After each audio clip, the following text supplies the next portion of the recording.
my fellow Americans, and the people who brought me to the dance, Delawareans. I see my buddy Senator Tom Carper down there, and I think Senator Coons is there, and I think the governor's around. Is that Ruth Ann? And that former Governor Ruth Ann Minner. Most importantly, my sisters-in-law and my sister Valerie. Anyway. Folks, the people of this nation have spoken. They've delivered us a clear victory, a convincing victory, a victory for we the people. We've won with the most votes ever cast on a presidential ticket in the history of the nation. 74 million.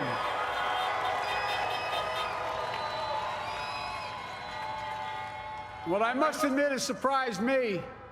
Tonight, we're seeing all over this nation, all cities and all parts of the country, indeed across the world, an outpouring of joy, of hope, renewed faith in tomorrow, bring a better day.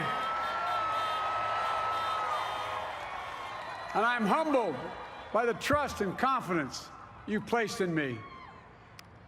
I pledge to be a president who seeks not to divide, but unify, who doesn't see red states and blue states, only sees the United States. And work with all my heart, with the confidence of the whole people, to win the confidence of all of you. And for that is what America, I believe, is about. It's about people. And that's what our administration will be all about. I sought this office to restore the soul of America, to rebuild the backbone of this nation, the middle class, and to make America respected around the world again, and to unite us here at home. It's the honor of my lifetime that so many millions of Americans have voted for that vision. And now, the work of making that vision is real. It's a task, the task of our time. Folks, as I said many times before, I'm Jill's husband. And I would not be here without her love and tireless support of Jill and my son Hunter and Ashley, my daughter, and all our grandchildren and their spouses and all our family. They're my heart. Jill's a mom, a military mom, an educator. And she has dedicated her life to education. But teaching isn't just what she does, it's who she is. For American educators, this is a great day for y'all. You're going to have one of your own in the White House. And Jill's going to make a great First Lady. I'm so proud of her.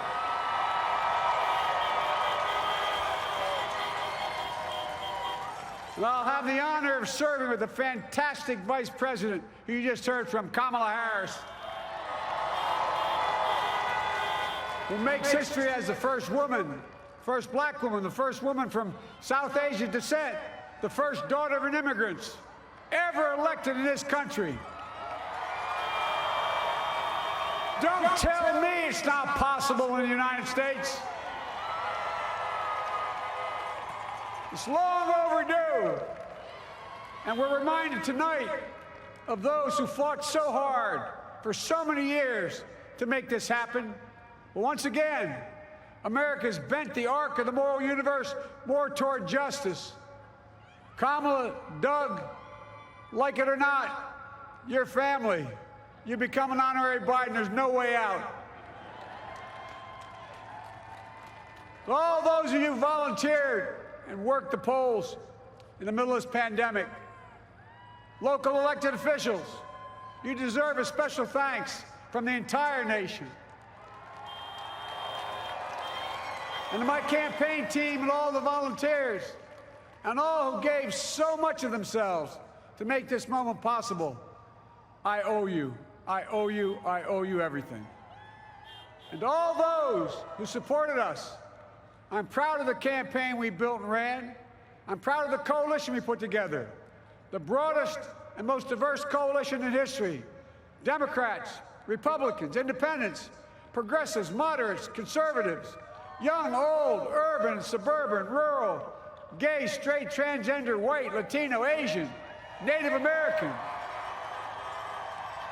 I mean it, especially for those moments, and especially for those moments when this campaign was at its lowest ebb. The African-American community stood up again for me. You've always had my back, and I'll have yours. I said at the outset, I wanted to represent this campaign to represent and look like America. We've done that. Now that's what I want the administration to look like and act like. For all those of you who voted for President Trump, I understand the disappointment tonight. I've lost a couple times myself, but now let's give each other a chance. It's time to put away the harsh rhetoric, lower the temperature, see each other again, listen to each other again. And to make progress, we have to stop treating our opponents as our enemies. They are not our enemies. They are Americans. They are Americans. The Bible tells us, to everything there is a season, a time to build, a time to reap and a time to sow, and a time to heal. This is the time to heal in America.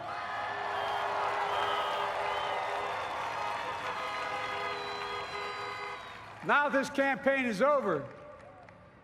What is the will of the people? What is our mandate? I believe it's this. Americans have called upon us to marshal the forces of decency, the forces of fairness, to marshal the forces of science, and the forces of hope in the great battles of our time. The battle to control the virus, the battle to build prosperity, the battle to secure your family's health care, the battle to achieve racial justice and root out systemic racism in this country. And the battle to save our planet by getting climate under control. The battle to restore decency, defend democracy, and give everybody in this country a fair shot. That's all they're asking for, a fair shot. Folks, our work begins with getting COVID under control.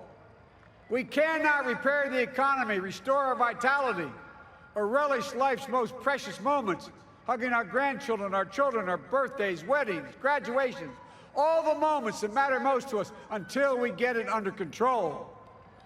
On Monday, I will name a group of leading scientists and experts as transition advisors to help take the Biden-Harris COVID plan and convert it into an action blueprint that will start on January the 20th, 2021. That plan will be built on bedrock science. It will be constructed out of compassion, empathy, and concern. I will spare no effort, none, or any commitment to turn around this pandemic. Folks, I'm a proud Democrat, but I will govern as an American president. I'll work as hard for those who didn't vote for me as those who did. Let this grim era of demonization in America begin to end here and now.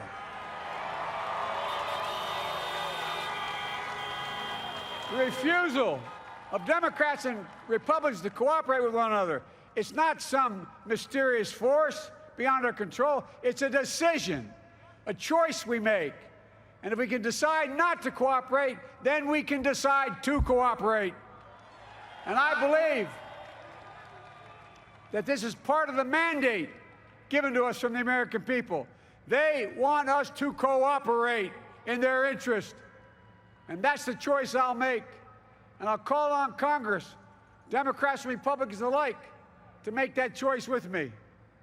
The American story is about slow yet steadily widening the opportunities in America. And make no mistake, too many dreams have been deferred for too long. We must make the promises of the country real for everybody, no matter their race, their ethnicity, their faith, their identity, or their disability.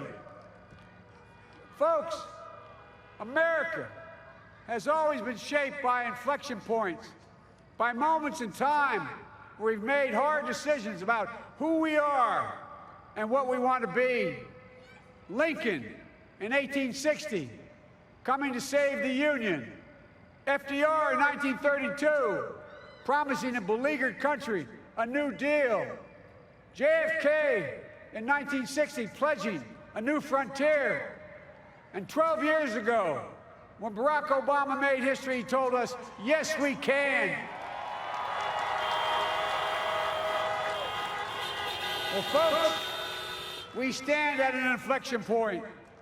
We have an opportunity to defeat despair, to build a nation of prosperity and purpose. We can do it. I know we can. I've long talked about the battle for the soul of America. We must restore the soul of America. Our nation is shaped by the constant battle between our better angels and our darkest impulses. And what presidents say in this battle matters.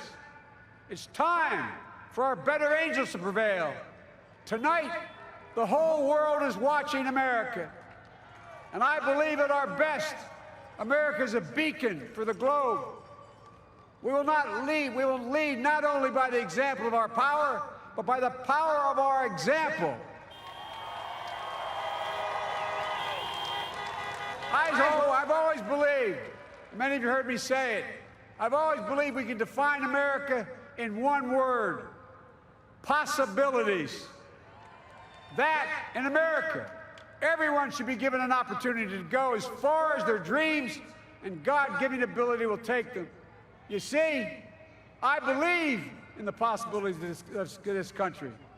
We're always looking ahead to an America that's freer and more just, ahead to an America that creates jobs with dignity and respect, ahead of America that cures diseases like cancer and Alzheimer's, ahead to an America that never leaves anyone behind, ahead of America that never gives up, never gives in.